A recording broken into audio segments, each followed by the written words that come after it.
वंदे मातरम। नमस्कार, बहुत बहुत स्वागत करता हूं आप सबका अपने YouTube channel digital Hindi teaching में। आप इस चैनल को सब्सक्राइब करके घंटी का बटन दबा लें ताकि आपको आने वाले हर वीडियो का नोटिफिकेशन प्राप्त होता रहे, आपको हर वीडियो मिलता रहे। चलिए अब वीडियो को लाइक कर दीजिए और अब हम शुरू करते हैं आज का वीडियो। हम पढ़ रहे हैं पीपीटी के माध्यम से कक्षा 7 की हिंदी पाठ्य पुस्तक वसंत, और आज के इस वीडियो में हम अध्ययन करने वाले हैं कक्षा 7 की हिंदी पाठ्य पुस्तक वसंत का पाठ 6 रक्त और हमारा शरीर। इस पाठ का भाग 1 हम पहले पढ़ चुके हैं इससे पहले वाले वीडियो में, और आज के वीडियो में हम अध्ययन करेंगे भाग 2 का। इस पाठ के लेखक है यतीश अग्रवाल। तो चलिए हम करते हैं भाग 2 का अध्ययन। तब तो कुछ महीनों में ये खत्म हो जाते होंगे, अनिल ने कहा। यह सुनकर डॉक्टर दीदी मुस्कुरा उठी, बोली, नहीं, ऐसा नहीं होता। शरीर में हर समय नए कण बनते रहते हैं जो नष्ट कणों का स्थान लेते रहते हैं। हड्डियों के बीच के भाग मज्जा में ऐसे बहुत से कारखाने होते हैं जो रक्त कणों के निर्माण कार्य में लगे रहते हैं। इनके लिए इन कारखानों को प्रोटीन, लोह तत्व और विटामिन रूपी कच्चे माल की आवश्यकता होती है। ये पौष्टिक आहार लेते हैं। हरी सब्जी, फल, दूध, अंडा और गोश्त में ये तत्व उपयुक्त मात्रा में होते हैं। देखिए, अनिल डॉक्टर दीदी से बात कर रहा है और डॉक्टर दीदी समझा रही थी कि किस प्रकार से रक्त का निर्माण होता है और रक्त में कौन कौन से कण होते हैं। सफ़ेद कण होते हैं, लाल कण होते हैं, प्लाज्मा होता है, तैरता रहता है। और ये जो लाल रक्त कण है इनकी आयु 4 महीने होती है। 4 महीने में आज कोई कल कोई परसों इस तरह से खत्म होते रहते हैं। तो उसे जैसे अनिल ने जाना कि ये 4 महीने में खत्म हो जाते हैं, तो फिर कोई आज हो रहा है, कोई कल हो रहा है, कोई परसों हो रहा है। तो अनिल ने पूछा, तब दीदी, तब तो ये कण कुछ महीनों में तो बिल्कुल ही खत्म हो जाते होंगे ना। जैसे कुछ आज खत्म हो गए और कुछ कल खत्म हो रहे हैं, हजारों लाखों आज खत्म हो रहे हैं, हजारों लाखों कल खत्म होंगे, तो धीरे धीरे तो सारे ही खत्म हो जाएंगे। कुछ महीनों में सारे ही कण खत्म हो जाएंगे। ये सुनकर डॉक्टर दीदी मुस्कुरा उठी और बोली, नहीं नहीं अनिल, ऐसा नहीं होता है कि सारे कण एक साथ खत्म हो जाए। शरीर में हर समय नए कण बनते रहते हैं जो नष्ट कणों का स्थान ले लेते हैं।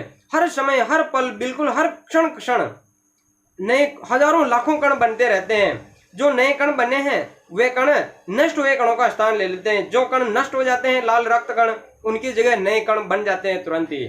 और हड्डियों के बीच का भाग मज्जा, ये जो हड्डियां होती है, हड्डियों के बीच में ये मज्जा होता है। इस मज्जे में ये लाल रक्त कण बनते हैं। इनका कारखाना होता है, यानी जहां बनता है वहां कारखाना। तो इनका हड्डियां कहाँ होता है कारखाना? हड्डियों के बीच में होता है, जिसे मज्जा कहते हैं।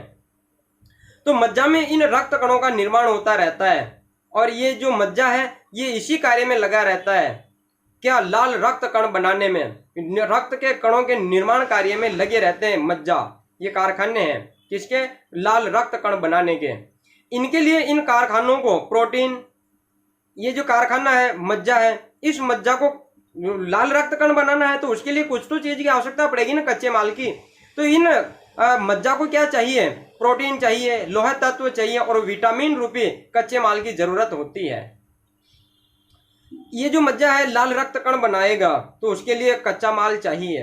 कच्चा माल क्या होगा? इसके लिए प्रोटीन होगा, आयरन होगा, लोह तत्व होगा और विटामिन रूपी कच्चे माल की इस मज्जा को जरूरत होती है। ये कच्चा माल ये ग्रहण करता है और लाल रक्त कण का निर्माण कर देता है। ये पौष्टिक आहार लेते हैं। ये पौष्टिक आहार है, हरी सब्जी, फल, दूध, अंडा और गोश्त यानी मांस, इन सब में ये तत्व ये उपयुक्त मात्रा में होते हैं। ये चीजें अगर हम खाएंगे, फल, हरी सब्जियां, तो प्रोटीन मिलेगा, लोह तत्व मिलेगा और विटामिन मिलेगा। और जब ये भरपूर मिलेंगे तो फिर लाल रक्त कणों का निर्माण ये मज्जा करता रहेगा। यदि कोई व्यक्ति उचित आहार ग्रहण नहीं करता तो इन कारखानों को आवश्यकता अनुसार कच्चा माल नहीं मिल पाता। नतीजा यह होता है कि रक्त कण नहीं बन पाते हैं, रक्त में इनकी कमी हो जाती है। लाल कणों की इसी कमी को एनीमिया कहते हैं। तो क्या संतुलित आहार लेने मात्र से हम एनीमिया से बचे रह सकते हैं? अनिल ने सवाल किया। देखिए, डॉक्टर दीदी समझा रही है कि अगर ये भरपूर आहार, हम संतुलित आहार लेते हैं तो हमें प्रोटीन, लोह तत्व, विटामिन ये सब मिलता रहता है। और जब हम ये संतुलित आहार खाते हैं तो इस मज्जा को आवश्यकता अनुसार ये तत्व मिल जाते हैं और लाल रक्त कण ये बना देता है।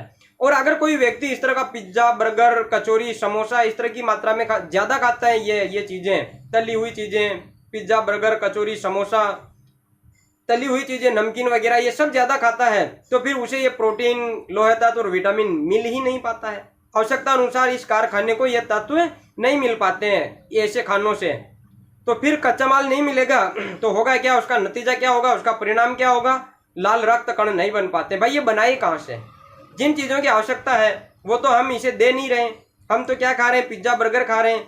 अब इसे प्रोटीन नहीं मिल रहा, लोह तत्व नहीं मिल रहा, विटामिन नहीं मिल रहा, तो ये लाल रक्त कण बनाए कैसे?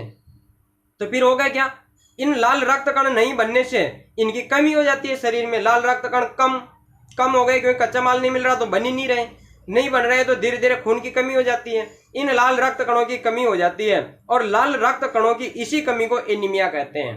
हमारे शरीर में लाल रक्त कणों की कमी हो गई, इसका मतलब बीमारी कौन सी हो गई, एनीमिया हो गई। तो अनिल ने तुरंत सवाल किया, तो फिर क्या दीदी, क्या संतुलित आहार लेने मात्र से हम एनीमिया से बचे रह सकते हैं क्या? हम तो ये नहीं खाएंगे पिज्जा बर्गर, हम ये संतुलित आहार खाएंगे, फल फ्रूट खाएंगे, हरी सब्जियां खाएंगे, दूध पिएंगे, तो क्या ये लाल कण बनते रहेंगे? तो फिर क्या एनीमिया नहीं होगा? क्या एनीमिया से हम बचे रह सकते हैं? फिर क्या एनीमिया बिल्कुल ही नहीं होगा? दीदी बोली, हाँ, यह कहना काफी हद तक सही होगा। यूं तो एनीमिया बहुत से कारणों से हो सकता है, किंतु हमारे देश में इसका सबसे बड़ा कारण पौष्टिक आहार की कमी है। इसके अलावा इस रोग का एक और बड़ा कारण है पेट में कीड़ों का हो जाना। ये कीड़े प्राय दूषित जल और खाद्य पदार्थों द्वारा हमारे शरीर में प्रवेश करते हैं। अतः इनसे बचने के लिए यह आवश्यक है कि हम पूरी सफाई से बनाए गए खाद्य पदार्थ ही ग्रहण करें। भोजन करने से पूर्व अच्छी तरह से हाथ धो लें और साफ पानी ही पिएं। और हाँ अनिल, एक किस्म के कीड़े भी हैं जिनके अंडे जमीन के ऊपरी सतह में पाए जाते हैं। इन अंडों से उत्पन्न हुए लार्वा त्वचा के रास्ते शरीर में प्रवेश कर आंतों में अपना घर बना लेते हैं। इनसे बचने का सहज उपाय है कि शौच के लिए हम शौचालय का ही प्रयोग करें और इधर उधर नंगे पैर न घूमें। देखिए, तो अनिल ने पूछा, क्या दीदी हम ये पौष्टिक आहार खाएंगे तो क्या एनीमिया से बचे रह सकते हैं? डॉक्टर दीदी कहती है, हाँ अनिल, ये कहना काफी हद तक सही होगा कि अगर हम संतुलित आहार खाते हैं तो फिर एनीमिया नहीं होगा। लेकिन केवल एनीमिया इन्हीं कारणों से नहीं होता है कि हम संतुलित आहार नहीं खा रहे हैं, हम संतुलित आहार खा रहे हैं और दूसरे कारण हैं जिनसे भी एनीमिया हो सकता है। किंतु हमारे देश में इसका सबसे बड़ा कारण पौष्टिक आहार की कमी है। एनीमिया सबसे ज्यादा तो होता है पौष्टिक आहार की कमी से। हम पिज्जा बर्गर इस तरह की चीजें खाते हैं, उनसे सबसे ज्यादा एनीमिया हो रहा है, तो इन कारणों से हो रहा है क्योंकि हरी सब्जियां नहीं खाते, पौष्टिक आहार नहीं खाते, कचौरी समोसा दिन भर खाते रहते हैं, पिज्जा बर्गर खाते रहते हैं, तो इनसे क्या होता है, एनीमिया हो जाता है। सबसे बड़ा कारण तो यही है। और इसके अलावा और दूसरे कारण भी है जिनमें है, इसके अलावा इस रोग का एक बड़ा कारण और है, वह है पेट में कीड़ों का हो जाना। एनीमिया, अगर हम फुल चीजें खा रहे हैं, इस तरह की संतुलित आहार खा रहे हैं और फिर भी एनीमिया हो गया, तो उसका कारण होता है पेट में कीड़े पड़ जाना। और ये कीड़े प्राय दूषित जल और दूषित खाद्य पदार्थों द्वारा हमारे शरीर में प्रवेश कर जाते हैं। या तो गंदा जल हम पी रहे हैं, जिस जल में इस तरह के कीड़े पड़ जाते हैं। आप देखते होंगे अभी बरसात का टाइम है, तो उसमें भी अगर जल भरा हुआ है आप बर्तन में भी आपके पास घर पे और कुछ दिनों से वह भरा ही है, तो उसमें देखोगे तो इस तरह के कीड़े आपको दिखाई देंगे। और ये कीड़ा होता है, ये लार्वा कहलाता है। तो ये अगर उस जल को हम पी जाते हैं या उस जल से हाथ धोते हैं या इस तरह के गंदे जल में हम घूमते हैं, तो त्वचा के रास्ते ये हमारे शरीर में प्रवेश कर जाते हैं। या फिर गंदा खाना हम खा रहे हैं, तो ये गंदा खाना और गंदे जल से हमारे शरीर में प्रवेश करते हैं। अतः इनसे बचने के लिए यह आवश्यक है कि पूरी सफाई से बनाए गए खाद्य पदार्थ ही ग्रहण करें। बिल्कुल साफ हाथों से बनाया गया खाना खाएं। खाना बनाने वाला जो भी है तो वह हाथ धोकर फिर खाना बनाए। भोजन करने से पूर्व अच्छी तरह से हाथ धो ले और साफ पानी ही पिए। भोजन कर रहे हैं उससे पहले अच्छी तरह से साबुन से हाथ धोएं। खाना बना रहे हैं तो उससे पहले भी अच्छी तरह साबुन से हाथ धोकर फिर खाना बनाए। गंदे हाथ ही हम लगा देते हैं और खाना बनाने में या खाना खाने में, तो इस तरह के कीड़े हमारे शरीर में प्रवेश कर जाएंगे। और स्वच्छ जल पिए, गंदा जल नहीं पिए। रोज नया जल, अच्छा जल पिए, साफ जल पिए। और हाँ अनिल, एक किस्म या एक प्रकार के कीड़े होते हैं जिनके अंडे जमीन की ऊपरी सतह पर पाए जाते हैं। ये जो जमीन है, जमीन की ऊपरी सतह पर ही ये पाए जाते हैं इनके अंडे। ये जो कीड़े हैं इनके अंडे ऊपरी सतह पर पाए जाते हैं, जमीन की ऊपरी लेवल पर। इन अंडों से उत्पन्न हुआ लार्वा त्वचा के रास्ते शरीर में प्रवेश कर आंतों में अपना घर बना लेते हैं। ये जो अंडे हैं इनमें से ये लार्वा उत्पन्न होगा और ये लार्वा त्वचा के रास्ते, त्वचा में से हम अगर वहां घूम रहे हैं तो ये त्वचा में बारीक सा छेद करके हमारे शरीर में पहुंच जाते हैं, हमें पता ही नहीं चलता। और ये आंतों में जाकर अपना घर बना लेते हैं, आंतों में जाकर आंतों में ही अपना घर बना लेते हैं, आंतों में जाकर बस जाते हैं, आंतों में जाकर रहते हैं। और वहीं जो हम खाते हैं उसको सबको वह ये खाते रहते हैं, उसका पोषण हमें मिलने नहीं देते हैं। इनसे बचने का सहज उपाय यह है कि शौच के लिए हम शौचालय का ही प्रयोग करें। शौच के लिए डिब्बा लेकर कहीं बाहर न जाए, गंदी जगह पर न जाए, घर में बनाया गया शौचालय उसी का प्रयोग करें। और शौचालय भी हमेशा उसे साफ रखना चाहिए। और इधर उधर गंदे पानी में नंगे पैर न घूमे। अगर गंदे पानी में ऐसे ही घूम रहे हैं नंगे पैर, तो उसमें भी ये जो लार्वा है, ये कीड़े हैं, ये हमारे शरीर में प्रवेश कर सकते हैं पैरों से। जहां से ये प्रवेश करते हैं वहां बिल्कुल त्वचा लाल हो जाती है। जहां से ये जो लार्वा हमारे शरीर में प्रवेश किया है, पैर से किया है, तो अगर आप देखोगे तो वहां पैर की चमड़ी बिल्कुल कुछ पल के लिए, कुछ समय के लिए लाल हो जाती है। तो यह कुछ समय के लिए रहती है, लेकिन जब प्रवेश कर गया और बाद में हम देखते हैं तो पता नहीं चलता और ये हमारे शरीर में पलते रहते हैं। दीदी यह तो बहुत ही महत्वपूर्ण बात बताई आपने, अनिल बोला। वह पल भर सोच में डूबा रहा और फिर बोला, आपने बताया था कि रक्त में सफेद कण और बिंबाणु यानी प्लेटलेट कण भी होते हैं, शरीर में उनका क्या काम है? दीदी बोली, सफेद कण वास्तव में हमारे शरीर के वीर सिपाही है। जब रोगाणु शरीर पर धावा बोलने की कोशिश करते हैं तो सफेद कण उनसे डटकर मुकाबला करते हैं और जहां तक संभव हो पाता है रोगाणु को भीतर घर नहीं करने देते। बस संक्षेप में यूँ मान लो कि ये वे बहुत से रोगों से हमारी रक्षा करते हैं। देखिए दीदी समझा रही थी कि किस प्रकार से हम इन कीड़ों से बच सकते हैं। शौचालय का घर में प्रयोग करें, साफ पानी पिए, साफ हाथों से काम करें। तो इसके बाद में अनिल कहता है, दीदी ये तो आपने बहुत ही महत्वपूर्ण बात बताई, मुझे तो पता नहीं था कि इस तरह से हम रहें, या हम तो खेलने निकल जाते थे ऐसे ही गंदे पानी में। अनिल ने ये बात बताई कि आपने बहुत ही महत्वपूर्ण बात बता दी। और वह पल भर कुछ समय के लिए बिल्कुल सोच में डूबा रहा कि यार हम तो ऐसे ही गंदे पानी में घूमा करते थे, तो फिर मेरे पेट में कहीं कीड़े न पड़ गए, क्या पता, हम तो ऐसे ही खेलते हैं, ऐसे ही भागते रहते हैं। तो वह कुछ पल सोच में डूबा रहा और फिर बोला, अच्छा दीदी आपने एक बात और बताई थी कि हमारे शरीर में, हमारे शरीर के रक्त में लाल कण तो होते ही हैं, उसके साथ में आपने सफेद कण की भी बात बताई थी। लाल कण के बारे में तो आपने बता दिया कि लाल कण कैसे तो बनता है और उसकी कमी से कौन सी बीमारी हो जाती है, एनीमिया हो जाता है। लेकिन आपने सफेद कण के बारे में बताया नहीं। और बिंबाणु भी होता है, बिंबाणु के बारे में भी आपने नहीं बताया। तो दीदी इन दोनों का शरीर में क्या काम है? सफेद कण का, जो रक्त में सफेद कण है उसका, और बिंबाणु, ये हमारे शरीर के लिए क्यों जरूरी है, क्या काम करते हैं? तो इसके जवाब में दीदी बोलती है, दीदी कहती है, सफेद कण वास्तव में हमारे शरीर के वीर सिपाही है। ये क्या है? फौजी है। सफेद कण जो है ये फौजी है, सिपाही है। जब रोगाणु शरीर पर धावा बोलने की कोशिश करते हैं, जब कोई रोगाणु, कोई कीटाणु हमारे शरीर में प्रवेश करता है, तो फिर ये जो सफेद कण है ये उस पर अटैक करते हैं, उस कीड़े को, उस जीवाणु को नष्ट कर देते हैं। वहीं पर जैसे शरीर में प्रवेश करता है तो ये सफेद कण दौड़कर जाते हैं और उस कीटाणु को वहीं पर नष्ट कर देते हैं। तो ये सिपाही का काम कर रहे हैं, फौजी का काम कर रहे हैं। कोई आतंकवादी हमारे शरीर में घुसा, कोई कीड़ा हमारे शरीर में घुसा, और ये फौजी तुरंत जाएंगे सफेद कण और उसे वहीं पर मारकर नष्ट कर देंगे। उसे हमारे घर में, हमारे शरीर में प्रवेश करने के बाद में वहीं नष्ट कर देते हैं, घर बनाकर रहने नहीं देते हैं।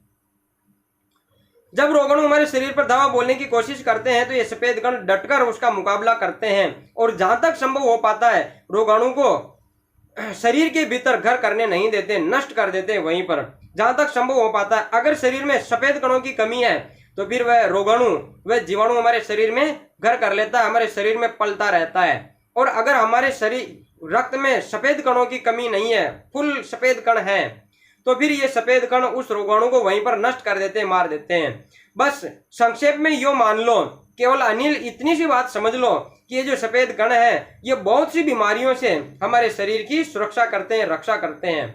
और बिंबाणु का काम है चोट लगने पर रक्त जमाव क्रिया में मदद करना। रक्त के तरल भाग प्लाज्मा में एक विशेष किस्म की प्रोटीन होती है जो रक्त वाहिका की कटी फटी दीवार में मकड़ी के जाले के समान एक जाला बुन देती है। बिंबाणु इस जाले से चिपक जाते हैं और इस तरह दीवार में आई दरार भर जाती है, जिससे रक्त बाहर निकलना बंद हो जाता है। दीदी कह रही है किस प्रकार से सफेद कण ये इन रोगाणुओं को खत्म करते हैं और हमें बीमार नहीं होने देते। अगर सफेद कणों की कमी है तो फिर हम जल्दी ही बीमार हो जाते हैं। और दीदी फिर आगे कहती है, तुमने बीमाणु के बारे में भी पूछा था, प्लेटलेट के बारे में भी। सफेद कण का काम तो बता दिया। और बीमाणु क्या काम करते हैं, देखिए जब हमारे शरीर पे, हाथ पे कहीं पर भी चोट लग जाती है तो फिर रक्त बहने लगता है, तो फिर काम शुरू होता है बीमाणु का। चोट लगने पर रक्त जमाव क्रिया में मदद करते हैं ये बीमाणु। जैसे रक्त बहता है तो रक्त बह रहा है तो कुछ पल में वह रक्त बाहर सूख जाता है, जहां चोट लगी वहां सूख जाता है। तो इस रक्त के जमाव में, उस रक्त को सुखाने में ये मदद करता है, रक्त वहां जम जाए, गाढ़ा होकर जम जाए, ये बीमाणु इसमें काम करते हैं। रक्त के तरल भाग प्लाज्मा में एक विशेष किस्म की प्रोटीन होती है जो प्लाज्मा बहता रहता है, जिसमें ये सारे कण बहते रहते हैं, सफेद कण, लाल कण, और ये बीमाणु बहते रहते हैं। उसमें एक विशेष प्रकार की प्रोटीन होती है जो रक्त वाहिकाओं की कटी फटी दीवारों में मकड़ी के जाले के समान एक जाला बुन देती है। कहीं भी कट लगा नसों पर, रक्त वाहिकाओं पर, तो फिर ये जो प्लाज्मा में बह रहा ये प्रोटीन होता है, ये जो जहां पर कट लगा है, जहां पर चोट लगी है, जहां पर खरोंच आ गई है, जहां से खून बह रहा है, तो वहां आकर एक मकड़ी की जाले की तरह वहां पर जाला बुन देती है और बिंबाणु इस जाले पर आकर चिपक जाते हैं और इस तरह दीवार में आई दरार भर जाती है, जिससे रक्त निकलना बंद हो जाता है। कहीं भी चोट आई तो वहां पर देखिए सूखकर इस प्रकार का जम जाता है, धीरे धीरे लाल होकर काला हो जाता है, बिल्कुल वहां पर कठोर हो जाता है वह। तो ये होता क्या है, ये जो जाला बुनती है, वो जो जाला होता है मकड़ी की तरह ऊपर आया, जाला बन गया और उसमें ये बिंबाणु आकर चिपक जाते हैं और सूख जाते हैं और फिर खून का बहना बंद हो जाता है। और अगर ये जमे नहीं तो खून बहता ही रहे, बहता ही रहे, बहता ही रहे, रुके ही नहीं। अब समय आज के प्रश्न का।